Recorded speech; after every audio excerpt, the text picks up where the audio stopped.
Good morning दोस्तों। आज का हमारा नया topic geology part third year के लिए इकोलॉजी का नेक्स्ट इकोसिस्टम।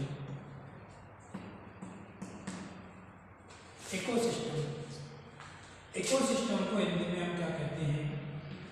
इकोसिस्टम को हम हिंदी में पारितंत्र कहते हैं। ठीक है बेटा, आपने फर्स्ट जो वीडियो थी उसमें आपने बेसिक कॉन्सेप्ट ऑफ इकोलॉजी के बारे में देखा था। जो इकोलॉजी था, इकोलॉजी का मतलब क्या था कि जीवों के चारों तरफ जो पर्यावरण पाया जाता है, उस पर्यावरण के साथ जो जीवों का अंतर संबंध होता है, उस अंतर संबंध को हमने क्या कहा था? इकोलॉजी कहा था। बेटा, नेक्स्ट जो हमारा आज का टॉपिक है वो है इकोसिस्टम। इस इकोसिस्टम का मतलब क्या है? देखिए, क्योंकि इकोलॉजी में तो जीव प्लस पर्यावरण, जीव प्लस पर्यावरण के बीच का अंतर संबंध के अध्ययन कर रहे हैं। पर्यावरण के बीच के अंतर संबंध का अध्ययन कर रहे हैं। ठीक है,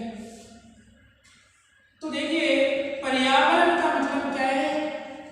अब एक शब्द क्या है? जीव और पर्यावरण के बीच का अंतर संबंध का अध्ययन क्या कहला रहा है?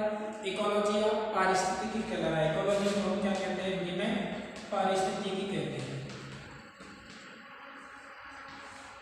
ठीक है, तो बेटा पर्यावरण क्या है कि चारों ओर आवरण। पर्यावरण का मतलब क्या है? चारों ओर आवरण। दो शब्द हैं इसमें, परि प्लस आवरण। परि का मतलब हिंदी में क्या होता है? परि का मतलब क्या होता है? चारों ओर। ठीक है, तो पर्यावरण इन चारों ओर के आवरण को कहते हैं। और हमारे चारों ओर हम जीव हैं, हमारे चारों ओर क्या है? जलमंडल भी है, स्थलमंडल भी है और वायुमंडल भी है। तो पर्यावरण जो होता है वो किससे मिलकर बना हुआ है? चारों आवरण, जिसमें क्या आ जाएंगे? जल आ जाएगा, थल आ जाएगा और नभ आ जाएगा। नभ का मतलब वायुमंडल आ जाएगा। ठीक है, इन सब का हमारे ऊपर प्रभाव पड़ता है कि नहीं पड़ता है? पड़ता है ना। हमारे ऊपर जल का प्रभाव पड़ता है, जलमंडल का, थल का भी प्रभाव पड़ता है और नभ का यानी वायुमंडल का भी प्रभाव पड़ता है। इसलिए हमने पारिस्थितिकी से कहा था जीव प्लस पर्यावरण के बीच अंतर संबंध। हमें और चारों तरफ जो पर्यावरण पाए जा रहे हैं, पर्यावरण में जलमंडल, थलमंडल और नभमंडल यानी कि वायुमंडल, ये सारी चीजें जो पाई जा रही हैं, इनका हमारे ऊपर जो प्रभाव होता है या अंतर संबंध होता है, सत्तर संबंध के अध्ययन को हम क्या कहते हैं? पारिस्थितिकी या इकोलॉजी कहते हैं। ठीक है बेटा, जो ये पारिस्थितिकी शब्द दिया था वो किसने दिया था? आपको जैसा कि वीडियो देखा हैकल ने दिया था। परंतु बेटा, जो हमारा आज का टॉपिक है वो है पारितंत्र, इसी से रिलेटेड है। तो पारितंत्र क्या है बेटा? वही इकोसिस्टम है। इको दो शब्द है इसमें, इको, दूसरा शब्द है सिस्टम। इको का मतलब वही चारों ओर। ठीक है, चारों ओर। सिस्टम को क्या कहते हैं? तंत्र कहते हैं। तंत्र मतलब ये तंत्र, संरचना, स्ट्रक्चर किसकी है? जलमंडल की है, थलमंडल की है, नभमंडल की है। यहां तो हमने इन सभी का एक साथ लेकर के अध्ययन किया है, जिसे तो हमने क्या कहा था? पारिस्थितिकी कहता। परंतु बेटा, ये पारितंत्र जो है ना, पारितंत्र इस इकोलॉजी की, पारिस्थितिकी की क्या है? एक इकाई है। क्या है? एक इकाई है, यानी कि यूनिट है। क्या है? ये यूनिट है। पारिस्थितिकी की इकाई है क्या? इकोसिस्टम। क्या है? इकोसिस्टम। ठीक है, तो हमारे चारों ओर पाए जाने वाला तंत्र क्या कहलाता है? पारितंत्र कहलाता है। जैसे जलमंडल में क्या है, तालाब आ जाता है, तो तालाब एक पारतंत्र का उदाहरण है। तालाब किसका उदाहरण है, पारतंत्र का उदाहरण है। इसी तरह से हम स्थल की बात करें तो स्थल पर घास पाई जाती है, घास एक पारतंत्र है, घास भी जीवों को प्रभावित करती है। ठीक है बेटा। इसके अलावा यदि हम बात करें वन पाए जाते हैं हमारे स्थल पर, वो भी वन क्या है, पारतंत्र है, वन एक अलग पारतंत्र हो गया। ठीक है, तो बेटा पारतंत्र क्या है, पारिस्थितिकी की इकाई है। पारतंत्र क्या है, एक पारिस्थितिकी की इकाई है। पारिस्थितिकी की क्या होती है, एक इकाई होती है। और इस शब्द के जो जनक हैं, जिसके द्वारा इस शब्द को दिया गया, वो है A.G. टेंसले। कौन है, A.G. टेंसले। पारितंत्र शब्द का जनक कौन है, A.G. टेंसले। जबकि इकोलॉजी का जनक कौन है, अर्नेस्ट हैकेल। इकोलॉजी का जनक कौन है, अर्नेस्ट हैकेल, और इसके जनक हैं A.G. टेंसले। ठीक है। उसके पश्चात यदि हम देखें कि पारितंत्र की परिभाषा जो A.G. टेंसले के द्वारा दी गई, वो किस तरह से दी गई, देखिए। क्योंकि बेटा इसके अंतर्गत हमने किसका अध्ययन किया है, चारों ओर पाए जाने वाले थल, नभ और जल का जीव के साथ अंतर संबंध का अध्ययन किया है। परंतु इसमें बेटा क्या होगा, केवल एक चीज का अध्ययन किया जाएगा, केवल एक, या तो जल का अध्ययन किया जाएगा या थल का अध्ययन किया जाएगा, नभ का अध्ययन किया जाएगा। ठीक है बेटा। तो क्या है, पारितंत्र की परिभाषा कैसे दी उन्होंने, देखिए A.G. टेंसले के अनुसार पारितंत्र की परिभाषा कैसे दी गई है कि पारितंत्र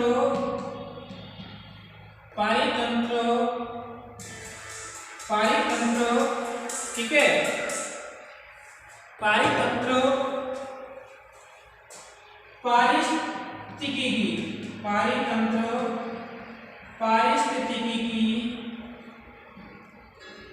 वह इकाई होती है, पारिस्थितिकी की वह इकाई होती है जिसमें पारिस्थितिकी की वह इकाई, पारिस्थितिकी इकाई है ना, पारिस्थितिकी की वह इकाई होती है जिसमें जीव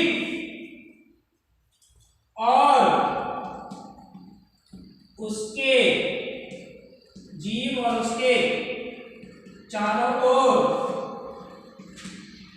पाए जाने वाले, चारों ओर पाए जाने वाले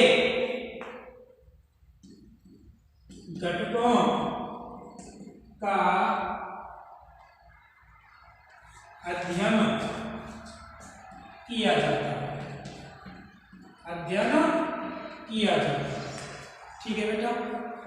तो पारितंत्र क्या है, पारिस्थितिकी की इकाई है, जबकि पारितंत्र क्या है, एक विस्तृत शब्द है। ये कैसा शब्द है, विस्तृत शब्द है, विस्तृत अवधारणा है, यानी कि बृहत अवधारणा है, बड़ी अवधारणा है। जबकि ये क्या है, एक संकोचित शब्द है, छोटा इकाई शब्द है, छोटा मतलब इकाई है। इसके अंतर्गत भी हम किसका अध्ययन कर रहे हैं, जीव और उसके चारों तरफ पाए जाने वाले घटकों का अध्ययन करेंगे, और इसके अंदर भी घटकों का अध्ययन कर रहे हैं।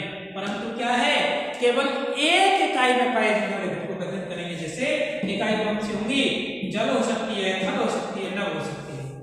इस इकाई में पाए जाने वाले घटकों का अध्ययन करेंगे, उसे हम क्या कहेंगे, पारितंत्र कहते हैं। ठीक है बेटो। नेक्स्ट हम बात करते हैं, जब हम पारितंत्र के बारे में जान चुके होते हैं तो नेक्स्ट बात करेंगे हम पारितंत्र के घटक। नेक्स्ट बात करेंगे हम इसकी पारितंत्र के घटक, यानी कि पारितंत्र कौन कौन से घटकों से मिलकर बना होता है। देखिए पारितंत्र के घटक, पारितंत्र के घटक से मतलब है कि जो हमारा इकोसिस्टम है, पारितंत्र है, वो कौन कौन सी इकाइयों से मिलकर बना होता है, कौन कौन से घटकों से मिलकर बना होता है। तो बेटा पारितंत्र मुख्यतः 3 घटकों से मिलकर बना हुआ होता है। कोई भी पारितंत्र जो होता है कितने घटकों से मिलकर बना होता है? 3 घटकों से मिलकर बना होता है बेटा, जिसमें सबसे पहले आता है जैविक घटक। कौन सा आता है बेटा? जैविक घटक आता है। दूसरा आता है अजैविक घटक। दूसरे कौन से होते हैं बेटा? अजैविक घटक। ठीक है बेटा। और तीसरा आता है बेटा ऊर्जा का स्रोत। ठीक है बेटा।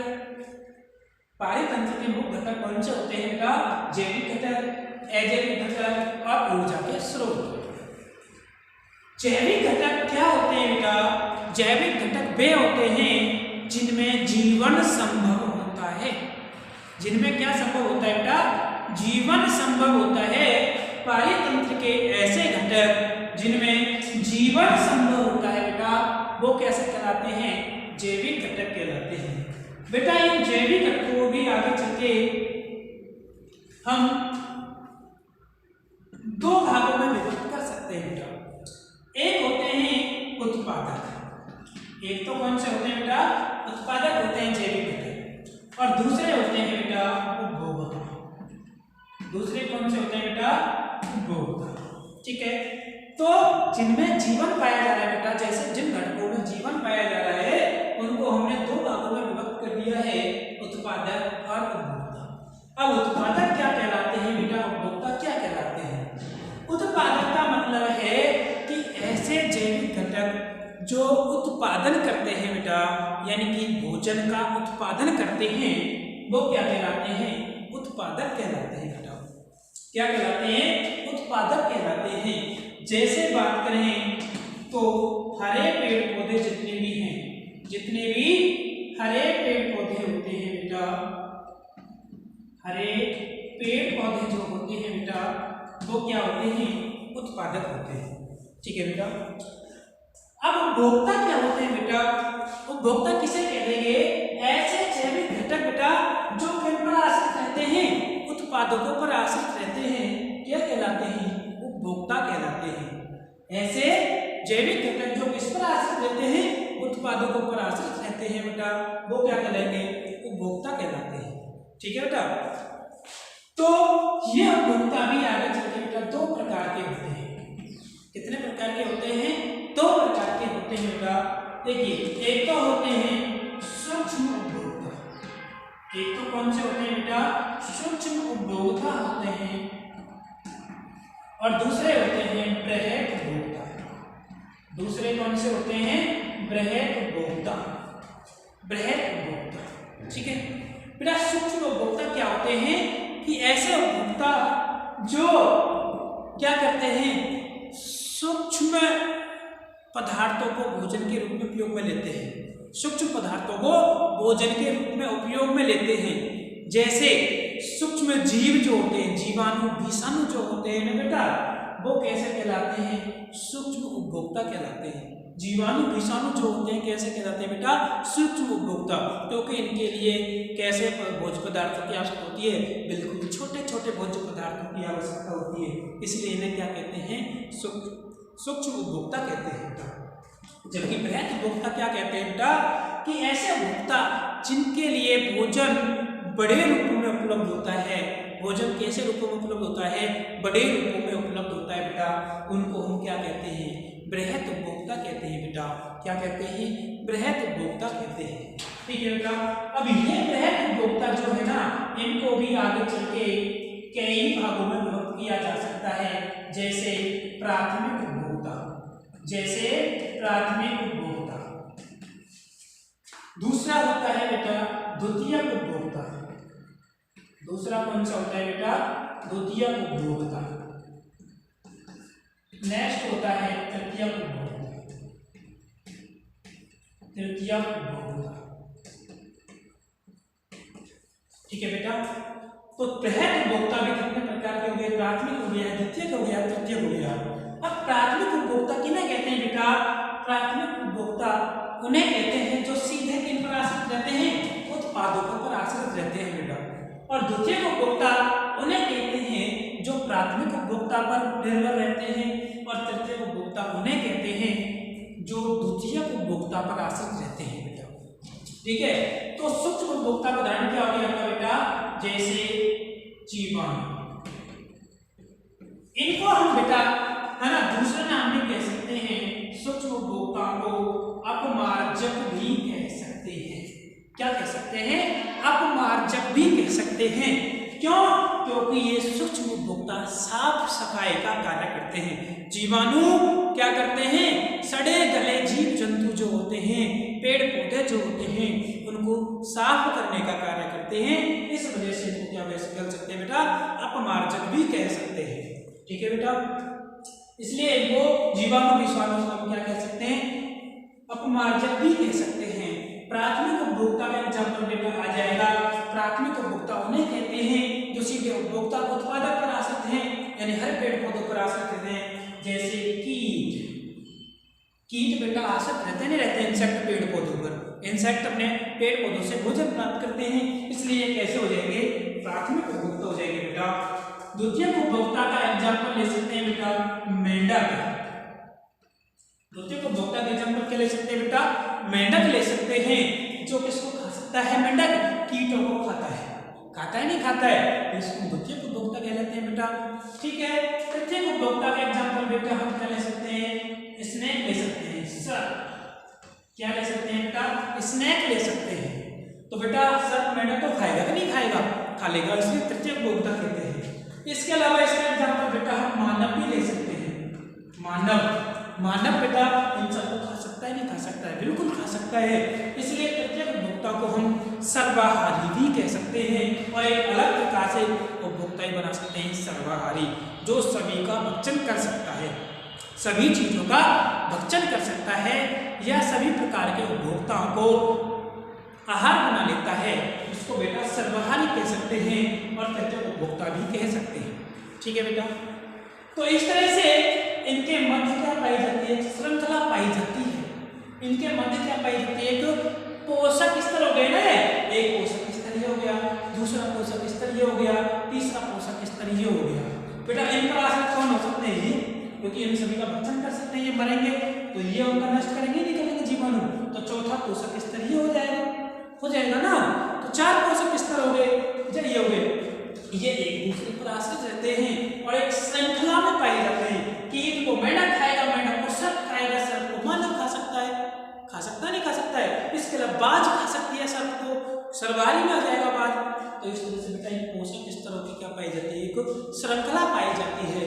उस श्रृंखला को हम खाद्य श्रृंखला कहते हैं। उस श्रृंखला को बेटा हम क्या कहते हैं? खाद्य श्रृंखला कहते हैं, जिसका हम नेक्स्ट वीडियो में बेटा विस्तृत अध्ययन करेंगे खाद्य श्रृंखला क्या होती है। परंतु प्रकृति में ये खाद्य श्रृंखलाएं एक रैखिक क्रम में नहीं पाई जाती है बेटा। वो कैसे पाई जाती हैं? एक जाल बनाते हुए पाई जाती है बेटा। इसलिए खाद्य श्रृंखला कम पाई जाती है, कम देखने को मिलती है। जो रैखिक क्रम में ना होकर के कैसे पाई जाती है वो खाद्य श्रृंखलाएं एक जाल के रूप में पाई जाती है, जिसे बेटा क्या कहते हैं? खाद्य जाल कहते हैं। ठीक है बेटा, तो आपको ये समझ आया कि जैविक घटक क्या होते हैं। ठीक बेटा, दूसरे होते हैं अजैविक घटक। अजैविक घटक बेटा नाम से स्पष्ट हो जाना चाहिए कि अ मतलब अनुपस्थित, जैविक मतलब जीवन। ऐसे घटक जिनमें जीवन संभव नहीं है, जीवन नहीं होता है। पारितंत्र के ऐसे घटक जिनमें जीवन नहीं होता है बेटा अजैविक घटक कहलाते हैं। ये अजैविक घटक मुख्यतः देखिए क्या हो सकते हैं बेटा? भौतिक कारक हो सकते हैं। क्या हो सकते हैं बेटा? भौतिक कारक हो सकते हैं। भौतिक कारक जैसे बेटा क्या हो सकता है? भौतिक कारकों में जैसे तापमान, बेटा तापमान प्रभावित करता है नहीं करता है जीवों को, है ना? हमारे को प्रभावित करता नहीं करता है। भौतिक कारक में तापमान आ जाएगा, आर्द्रता आ जाएगी बेटा, नमी आ जाएगी, ये सभी क्या है? भौतिक कारक होते हैं। जलवायु के कारक आ जाएंगे, जलवायु किस तरह की है वो सब किस में आ जाएगी बेटा? भौतिक कारक में आ जाएगी। दूसरे होते हैं बेटा कार्बनिक कारक। दूसरे कौन से होते हैं बेटा? कार्बनिक कारक। बेटा कार्बनिक कारक क्या होते हैं कि ऐसे अजैविक घटक जिनमें कार्बन उपस्थित होता है बेटा, क्या होता है, कार्बन उपस्थित होता है, क्या कहलाते हैं, कार्बनिक कारक कहलाते हैं बेटा। जैसे बात करें हम कि जो मृत सड़े गले, मृत है ना, मृत जीवों के अवशेष, मृत जीवों के अवशेष, मृत जीवों के अवशेषों में क्या उपस्थित होता है बेटा, कार्बनिक पदार्थ उपस्थित होता है। जैसे जो जानवर मर गया उसका सींग है, उसके खुर हैं, उनमें क्या पाए जाते हैं बेटा, कार्बनिक पदार्थ पाए जाते हैं। इसके अलावा बेटा पेड़ पौधों की जो सूखी हुई टहनियाँ हैं, पत्तियाँ हैं, उनमें बेटा क्या पाए जाते हैं, कार्बनिक कारक पाए जाते हैं, उनमें कार्बन उपस्थित होता है बेटा, इसलिए उनको क्या बोलते हैं, कार्बनिक कारक कहलाते हैं। या इनको मृदीय कारक भी कह सकते हैं, क्योंकि मृदा में उपस्थित होते हैं बेटा, ये मृदा में तो मिलते हैं ना मृत सड़े गले अवशेष, ठीक है, इनको मृदीय कारक भी कह सकते हैं बेटा। कार्बनिक कारक हो गया। तीसरा कारक जो होता है बेटा अकार्बनिक कारक होता है। तीसरा कौन सा होता है, अकार्बनिक होता है बेटा, अकार्बनिक। अब अकार्बनिक क्या होता है बेटा, जिनमें कार्बन अनुपस्थित होता है बेटा, जिनमें कार्बन अनुपस्थित होता है बेटा। अब ये भी किसमें पाए जा सकते हैं, मृदा में पाए जाते हैं बेटा अकार्बनिक। जैसे जैसे एग्जाम्पल की बात करें, सोडियम हो गया, पोटेशियम हो गया, कैल्शियम हो गया, मैग्नीशियम हो गया, कार्बोनेट आयन हो गया, ये सब क्या है बेटा, क्या है, अकार्बनिक कारक है। तो इस तरह से बेटा अजैविक कारक ये 3 प्रकार के हुए, भौतिक कारक हो गया, कार्बनिक कारक हो गया, अकार्बनिक कारक हो गया। बेटा इनमें जीवन होता है क्या, नहीं होता है, अर्थात ऐसे पारितंत्र के घटक जिनमें जीवन नहीं होता है अजैविक घटक कहलाते हैं। ठीक है बेटा। लास्ट आता है ऊर्जा का स्रोत। बेटा पारितंत्र जितने भी पारितंत्र है या प्रकृति है, इस पारितंत्र में एकमात्र ऊर्जा का स्रोत होता है बेटा सूर्य का प्रकाश। एकमात्र सूर्य का क्या होता है, ऊर्जा का स्रोत क्या होता है बेटा, सूर्य होता है। क्या होता है बेटा, सूर्य होता है। तो इस तरह से बेटा ये पारितंत्र के घटक होते हैं। बेटा आपको वेरी इंपॉर्टेंट है पारितंत्र के घटक क्या होते हैं। इस तरह से ये अपना दूसरा चैप्टर जो होता है यहाँ तक होता है। जो दूसरा टॉपिक है इकोसिस्टम एंड इट्स कंपोनेंट, जो हमारा सिलेबस में दूसरा टॉपिक था इकोसिस्टम एंड इट्स कंपोनेंट, यानी पारितंत्र एवं इसके घटक, पारितंत्र एवं इसके घटक, ये यहाँ पे कंप्लीट हो जाता है बेटा। आशा करता हूँ आपको बहुत अच्छे ढंग से समझ आया होगा। ठीक है बेटा, तो ये आपको एक तरह से क्लियर कर लेने हैं, जिसके PDF बना के आपको बेटा मैं आपके ग्रुप पर शेयर कर दूंगा। ठीक है बेटा, thank you so very much. किसी तरह की समस्या हो तो मैं आपके लिए हाजिर हूँ, आप कभी भी मेरे से पूछ सकते हो। Thank you so very much.